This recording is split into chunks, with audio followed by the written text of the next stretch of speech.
Are you a doodler? I'm not. I wish I was talented. I really do. I try.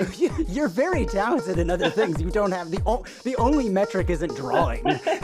Happy Friday, everybody. I'm Brendan Bradley with the Fifth Wall Forum, committed to bringing together industry insiders from the theater and technology worlds to create opportunities for new kinds of virtual performance. And today I'm having a conversation with Kimberly Adams, former producer at Pixar, Oculus, Google, and Facebook, and co-founder of AdventureLab, one of my own favorite virtual escapes during the last year.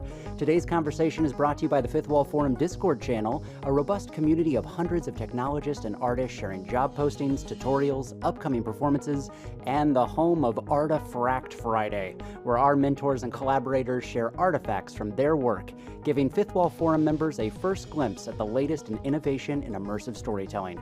Find out more at our website at fifthwallforum.com. That's 5thwallforum.com. And now let's get to the conversation. Welcome, Kimberly. How are you? Hey, I am great. Thanks for having me. Of course. Complete sidebar, your banner on LinkedIn is an artistic roadmap of your journey that I think we should all use instead of CVs. And, so often we have to condense our lives into these 100-word biographies. Can you talk a little bit about kind of a more creative tool to communicate and convert your story and value in the industry? That's so funny. That was a really delightful thing. I actually was giving a keynote at a Portland Creative Conference, and there was someone doing that live while I was talking. And I got it sort of as a gift when I finished. So I was like, where can I use this? It's amazing. And then it was just so huge. And I was like, which area do I choose for this little banner, So as you were giving the keynote, they were sketching out your journey? Yeah. It was That's incredible. amazing. Yeah, they did it for every speaker, and it was incredible. And then they put them all on the walls afterwards. I feel like I should have an artist do a roadmap of every meeting that I'm having to visualize what we all discussed and what we agreed on by the end. It's funny, at Pixar, when I first started, I'd have this agenda and we'd be talking, and there'd always be artists in the room, and they'd just be looking down the entire time, drawing. And at first I was like, that is so rude, what's going on? No one's paying attention. Right. But then at the end of every meeting, a coordinator would gather up all those drawings, and you would just see what they were hearing and what they were seeing in their head about what was going on. And oftentimes we'd have this amazingly hilarious, drawings we could never share with the public, but like a really good condensed version of the meeting in an image, Are you a doodler? I'm not. I wish I was talented. I really do. I try. You're very talented in other things. You don't have the only metric isn't drawing. Well, that's the thing, is that I growing up was so taken with performers. I was a theater major myself. I was in love with my actor friends. I just because I was such an introvert and they were so extroverted and colorful and dynamic, and sort of just fell in love with these artists. And then by the time I got to college, realized it was going to be super hard to be an actor for a living, and B, my friends were more talented than I was. They weren't landing amazing gigs. So I was like, what else can I do to be able to continue to work with these incredible artists? First, I was an editor on feature films and kind of came up through more of traditional feature live action route. And then eventually moved into visual effects and art and animation and all of that. So I was like, okay, if I produce, I get to work with every one of these incredible teams and areas. So you just said, and all of that, as this kind of wonderful encapsulation of kind of the secret sauce of where you are today. Can you talk about maybe that first approach into interactive or immersive media that made you go, there's a there? Yeah, well, I was always kind of looking for what was next. I was in editorial.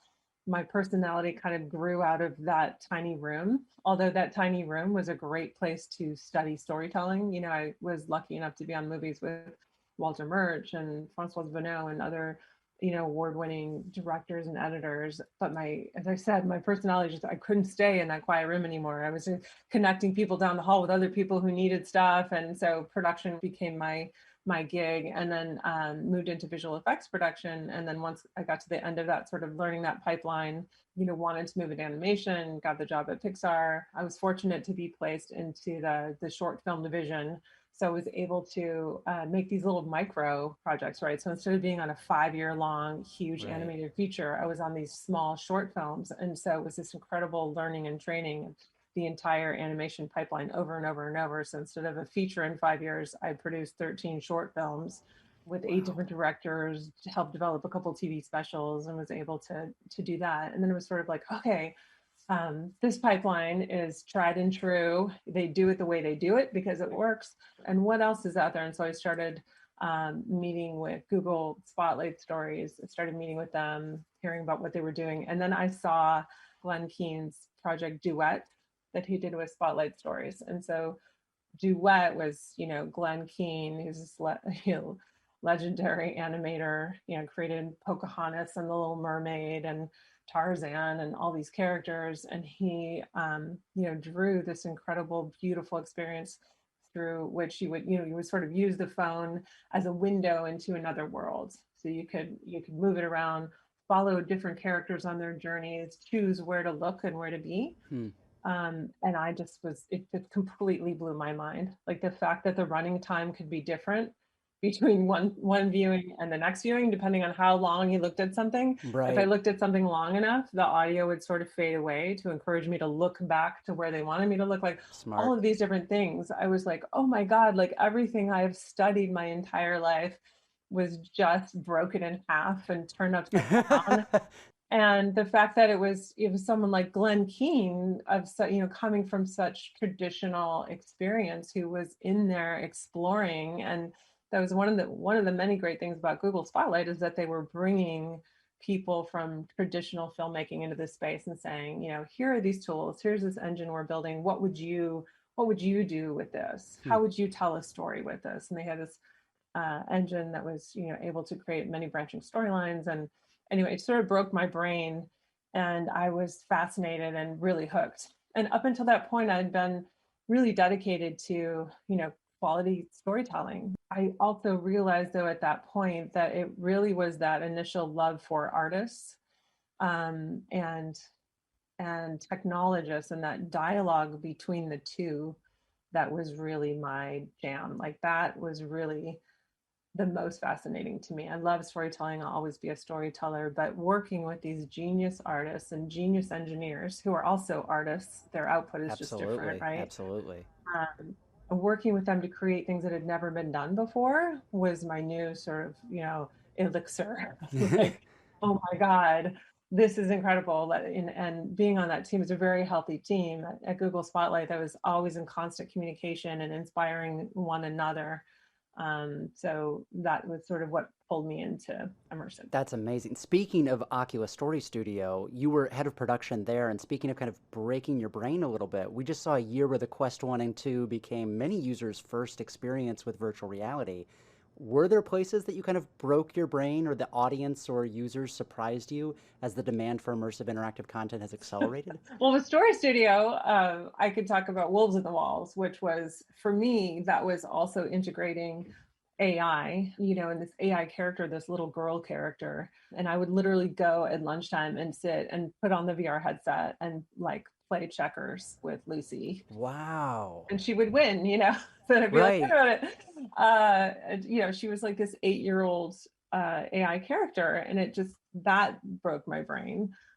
It was incredible. So and watching the engineers battle with like all of the what ifs. So like, what if a guest does that, which you also do in traditional, immersive theater, right? What if they open the drawer? What if they don't open the drawer? What if they don't do what they want them to do? And especially in VR, you're always going to have the what if of like, what if they're testing the platform? What if just they're not focused on following the narrative, they actually just want to see if they can break it. Wolves in the Walls is honestly one of my go-tos when people first get obviously an Oculus. They say, what should I try? And I was like, you have to do Wolves in the Walls, specifically because of that amount of agency. And you were really getting into the idea that people go into some users, some guests go into the experience trying to break it, and that's a whole new kind of audience. Right, for sure. And I would say most people doing a VR experience are playing along too. They want in on the experience. I think some of the challenges are making sure that what's required of them is really clear, and they understand what's expected of them, so they know what to do and what to expect and what their role is in the environment and all of that. Absolutely. You co-founded AdventureLab, which is a live hosted interactive adventure that brought entertainment and enjoyment and employment to many during the shutdown. Can you talk a little bit about the inspiration for AdventureLab? Yeah, for sure. So my co-founder Max Planck and I, we're both at Pixar. We're both sort of pushing the edge of things there, and also at gigs we had at Oculus. And Max is co-founder of Story Studio, and also subsequently at Facebook on different teams. And we started really watching the market, what was happening in social entertainment, what the trends were doing, where everyone was showing up for virtual events, and really keenly being aware of how much more present, immersive, and interactive experiences were becoming. And this is well before the pandemic, when people Mm-hmm. were on Minecraft and Fortnite and Roblox, and how many hours they were spending there, and um, how many escape rooms there were, right? So we went from like zero to a million, not a million, but to a lot of escape rooms within a 5-year period. It was like exponential growth, right? And then also seeing immersive VR experiences at like Dreamscape and the Void, and the growth of all of that. So people like next gen really wants entertainment that is responsive, Hmm. that feels like, oh, if I miss this particular thing, I miss out. And I think that's why we're seeing platforms like Clubhouse and Discord taking off, because people want that feeling of intimacy and responsiveness. So, and as much as I love Lucy and AI, I don't think that can be as responsive as a live performer in the room with you, who can gauge, oh, how much experience this person has. Like, oh, they're new to VR. I'm going to take another moment with them here and make sure they're comfortable. There's so many things that our performers can deal with in the moment with our guests to make things more satisfying for them. I do want to jump in on that a little bit. What is then that process, if you can speak to it, that playtesting and that development, so that the world and the experience kind of work together to serve the most responsive story? Well, first, maybe we should describe the experience just a little bit. So the experience is fully VR, up to 8 people. And what was really important to us in creating this company was that we were able to connect people. Our whole mission is to connect people across distance through play. And our second part of our mission is to create a new gig economy for performers, so that they can actually schedule a show themselves, post the time to our website, show up at showtime in their headset, where they greet all of their guests, and run a show from 40 to 60 minutes from the cloud, right? So we can be doing, exponential amount of these shows at the same time across the world, different languages. Mm-hmm. And then they perform. They serve as sort of a dungeon master, a guide, and also they can embody and puppet. In our first experience, they can puppet up to 3 characters. So they play with you. They can be your fan, they can be your nemesis, your coach, and they really help. Their whole purpose and role, and what they aspire to is to make sure that you have a really amazing, fun time where you're able to connect with your friends. Um, so it was a pretty ambitious plan. Yeah. And when we started, it was before the Quest was released. So we had to convince people of a lot of things. Number one, people would find this fun. Number two, they'd actually buy a ticket Mm-hmm. online and show up at the right time. Right. And then we did a lot of testing. Initially it was very much about mini games, because we wanted people to have fun with the game mechanics, and we wanted to give them something where they would want to play again and again. And that was a great exploration, but we realized we weren't utilizing our number one differentiator, which was the live performer. So that's when Mm. we brought in Janine Willett, one of the co-founders of Third Rail Projects, who we'd worked with Mm-hmm. on Wolves in the Walls at Story Studio. And we said, we really need to breathe some heart and soul into this platform. We realized the performer is going to help be one of the main connection points for all of our guests, and we want them to work cooperatively and connect throughout the experience. So she was incredible, and she came on and did another version of the script, which really weaved in a lot more narrative and world and character building, so that the guests would feel comfortable right away. There's just so much to talk about, in terms of what we learned and what the challenges were. we realized that people need to be onboarded very carefully and completely, Yeah. right? Because nobody can have fun when they feel like they're doing something wrong. Hmm. So first, they need to feel safe, which they don't always in on other platforms in VR that are social platforms, right? So Absolutely. yeah, so you're buying a ticket, you know the other people who are there, you come into the space and you're pretty overwhelmed because you're there, you've become a dog, a cat, a bunny, or a hamster. Uh-huh. You've got this other dog animal talking to you, and first you probably think it's an AI, and then you realize, oh my God, this is a live performer, and oh my God, these are all my friends here. So Hmm. so to give you any information at that point is kind of in one ear and out the other. Right. So it's about like, how do we take time with them, get them really comfortable, and get them comfortable with how to locomote. These are, a lot of people are brand new to VR, and it's one of the first things that they've ever done. We do a lot of team building events, so it might be they might have had a headset delivered that day, and be trying to navigate through all the way through to, VR experts. So the performers are able to gauge really quickly, how much attention folks need. So onboarding super important. People can't even hear information sometimes when they're overloaded visually when they first come in. So there's certain key instructions that we repeat several times, and then we created this training room. It's called a training room, where you go in and you put on the different controllers. You're given throughout the mission that you're given, you have different tools to use. So the training room basically exposes you. The coach teaches you how to use all of those tools, so you feel really comfortable when you're in there with your team. Because once you get on your mission with your team, you have your time boxed. You're like, okay, you have 8 minutes to all work together to do this thing. Go through this maze and do these different things. And you have 7 minutes to do this thing. So you want to make sure that people feel really good by the time they get in there, and you want to give them license to play. So I always liken it to, when you walk into Disneyland, there is a feeling you get, Hmm. whether you have the Mickey Mouse ears on or not. You have freedom and a playfulness. You have license to play. And so we're always aiming for that feeling where people, can loosen up and have fun so that they can get connected with people. So, we have things that the performer has you do, like an evil laugh. When you meet Dr. Crumb has this evil laugh, and they have each person do their own version of an evil laugh. And so that teaches you, you're supposed to talk with the performer and to each other, because you have Hmm. to talk in order to play cooperatively to solve these puzzles together in the mission. So we want you to know that you can talk, you can play, and you can have fun.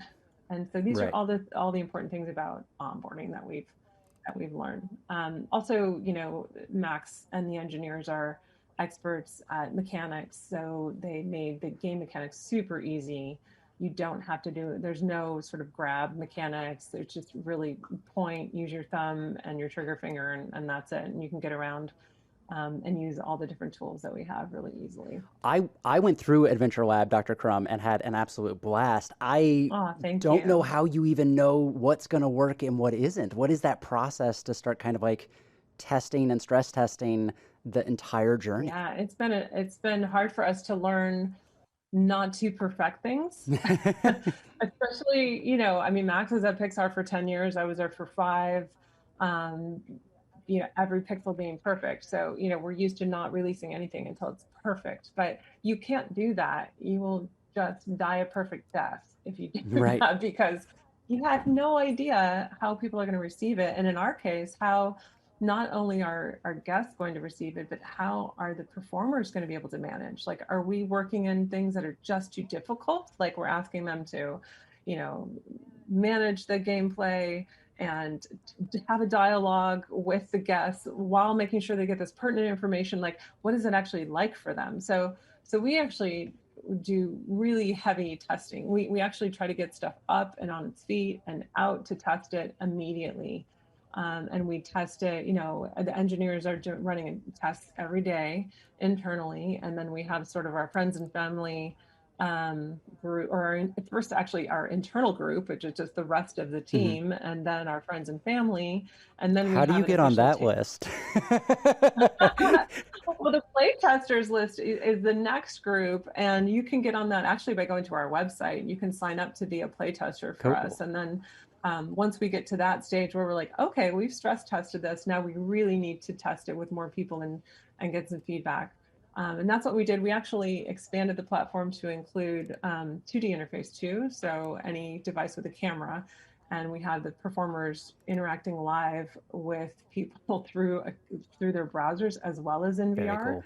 um, which was amazing and fun. And so for that, we did so much testing. But yeah, I some of my biggest advice for new development teams is don't go too far down a rabbit hole without number one, without keeping all of the parts of your team in sync. Don't go too far down the rabbit hole in writing or in building, or in developing in coding without talking to each other and then in syncing up, and then don't go too far down without testing it. And don't be afraid. We've tested some really horrible stuff.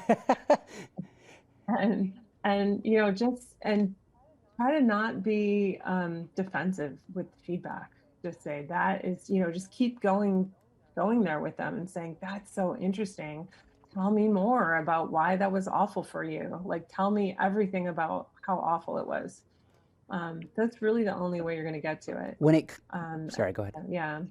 Yeah, I was just going to say, so just, yeah, continuing to quickly prototype, get stuff on its feet as fast as you can, and then get it out and test it internally and then externally along the way. And when it comes to that feedback, or when it comes to kind of that process, do you get to a place that you just kill a lot of darlings, or do you get to a place that you're willing to release something that has a few bugs in it because you want to kind of figure out what the user data is first? Or kind of which way do you typically Yeah, lean? I mean, the version of Dr. Crumb that we had out for a year, we affectionately called our Abe build, our awesome but embarrassing build.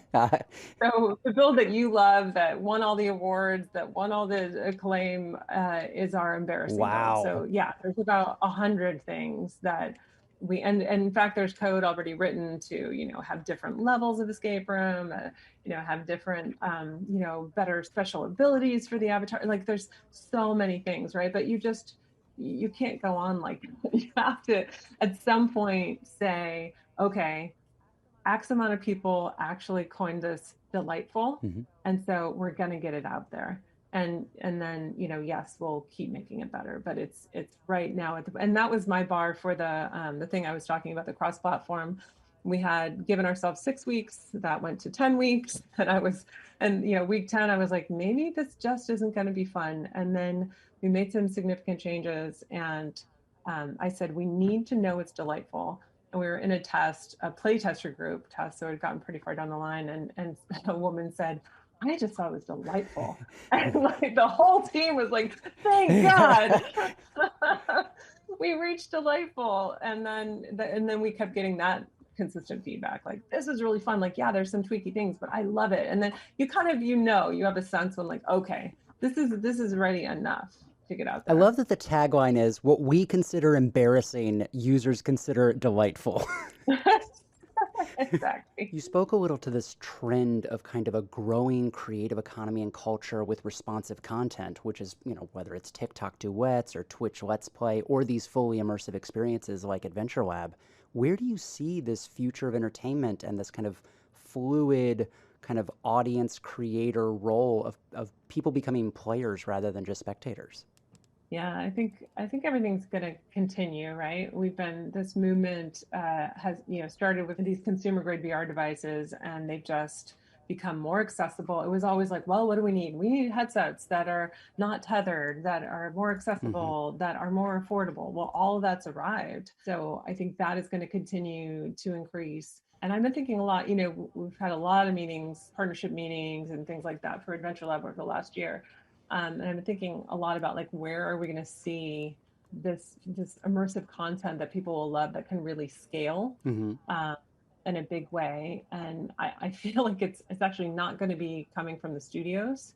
The studios, you would think they would have doubled down on innovation and interactive entertainment. during the pandemic.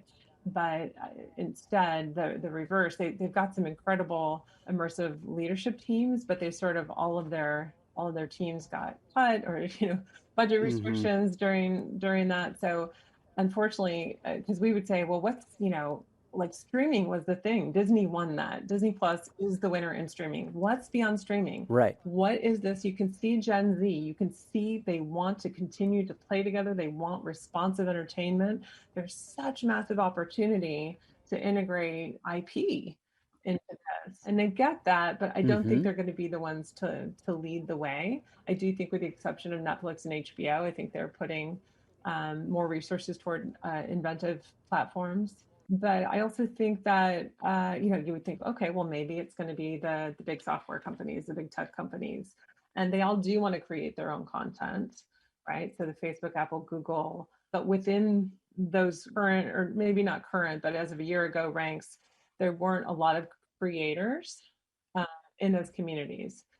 So their content efforts tend to flounder when they're engineering driven, and artists will just wither away Hmm. with, within those restrictions, right? There's a Right. certain way that creativity is nurtured and can blossom, and it is sometimes at odds with the way things are done in software and tech companies. Sure. So do you see there being somewhat of a comparison to early YouTube culture pre Google, or for example like TikTok culture, where you can kind of never compete with somebody who just on their own nights and weekends will put in the sweat equity and create not only IP but also kind of the audience curation and the community management side, and kind of like building up these things in basements and broom closets? Yeah, I mean, you have to show people that there's an interest here, right? Like, we put our platform together with friends and family money, and I think that's going to continue, right? Like, but it's difficult, and that Mm-hmm. puts a lot of stress on indie devs, because unless they have their own funding, there's only so far they can get, because VCs don't yet want to pay startups who create content. They're just allergic to funding content. They don't do that. Right. And yet content is what will draw people to a new platform, right?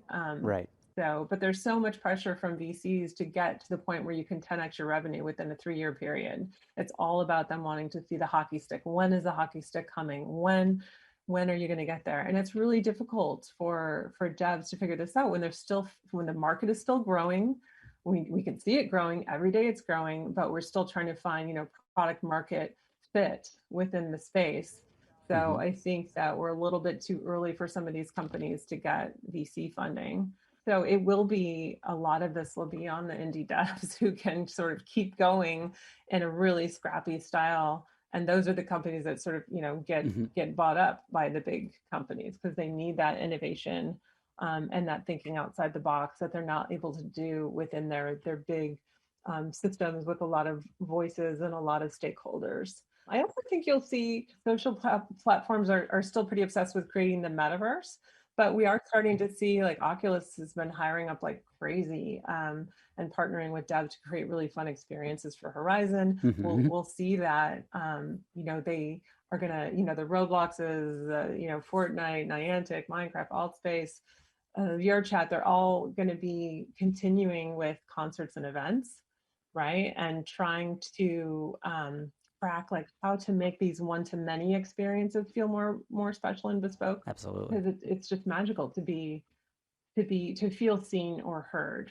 by a performer. So it's one thing to be in a big environment with thousands of people watching a pre-recorded concert, but when the performer turns and looks at you, and maybe it's not even happening in reality, but in your head, you're like, they're responding to me. Mm-hmm. Like, I just raised my hand and they looked at me and raised their hand.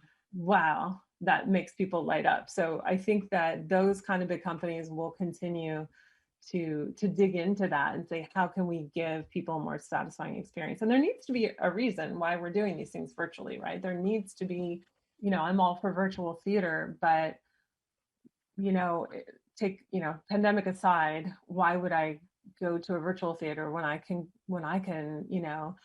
get a ticket at a box office, have the excitement of being in the lobby, of entering the theater, seeing where my seat is, feel the liveness in the air of the audience, and then watch people perform live. There's magic there.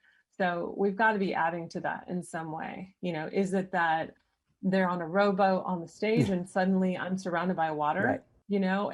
Can I actually be on the table that they're sitting at? Can I be tiny scale audience member? They don't see me, but I can place myself around the stage. Or always need to be thinking about, why is this better as a virtual experience? Absolutely. There's better, but then there's also just separate. In some ways, let this become its own medium rather than always having to tether it to something we already know or already experienced, so that it can really empower both the creative community and the audience community to experience this content in its own format. Like, we don't still hold films or cinema tethered to what we can do on a stage.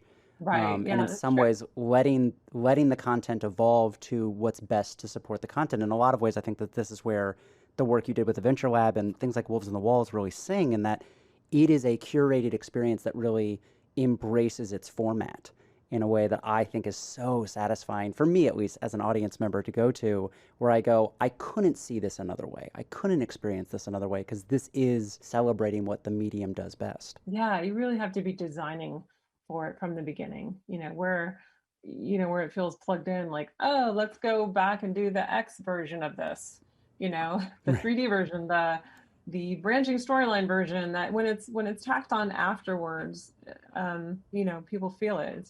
It's not very exciting. Absolutely. But designing from it for the beginning, and that's why I tell my film friends as well, because people tend to be threatened for whatever reason. I'm like, listen, this is not going to threaten the future film market. Films are going to continue forever. People love that. I love, I'm an Academy member. I love watching movies from the director's perspective and being told that crafted story. And that's one thing. This is a completely other kind of experience. I couldn't agree more. I mean, the thing I come back with people who feel threatened is, I say, I still read books. Like, I still really enjoy different media. And this is just another type of media that can be companion, can be complementary to something that's existing. You can take a cinematic universe and move it into a metaverse or an immersive 3D experience, but you don't have to. They can be separate things, and they can be separate but equal. Right. You talk about infusing kind of support or kind of like early investment into these experiences and into the kind of this development. The goal of this podcast is to educate and engage the community and even leaders in the space like you. I'm sure there's a resource or an action item you're currently seeking for your next project, and I would love to just signal boost that, so that if there's someone out there listening, they can be like, oh, I can help with that. Yeah, I think for right now, we've kind of backed off from the VC route, just because of what I was saying, right? I feel like we're yet again a little bit on the early side for the space, right? The market isn't quite there yet. We got incredible success. We won a ton of awards with Dr. Crum, and then we're like, okay, and now we have all these other things we want to do, and you need resources to build those out and to test them. But I feel like we're still a little bit on the early end of that. So I think what we're doing now is we're looking for and currently working with a couple of partners in other areas. So looking to enterprise partners who can really utilize the kind of live hosting platform that we have to work with, to develop, license out our tech, our engineers support their team. And it also, working with partners who, by working with them, continues to deepen our own tech stack. And so, those are the kind of, if you're, working on something for education or, architecture, training, and you feel like, oh God, yeah. I mean, once you think about it, things that are guided, hosted experiences, there's just so many different verticals. There's so many different opportunities for training and teaching and education. And instruction and absolutely tour guides, or what I mean? Like, there's so many different aspects. So we're really excited about the opportunities that are coming in with those kind of partners as well, to help them with our technology. Well, I cannot wait to see where it goes and what is next. How can folks get in touch with you or follow the AdventureLab story to keep following the latest and greatest? We're on all the platforms. You can search us on, we're at AdventureLab on Twitter. You can reach out to us at hello@adventurelab.fun. You can reach out to me on Twitter. I'm KJorgie, KJorgie, and message me there. and always happy to have a dialogue about whatever's happening in the space. Fantastic. Well, Kim, thank you so much for the conversation. Thank you. Thanks for having me. It's been super fun. Thanks so much to Kimberly Adams for the conversation. If you want to join me on the show, find me online at the handle Brendan A. Bradley or go to fifthwallforum.com to find out more. I'm Brendan Bradley wishing you a happy Friday, and I'll see you next time.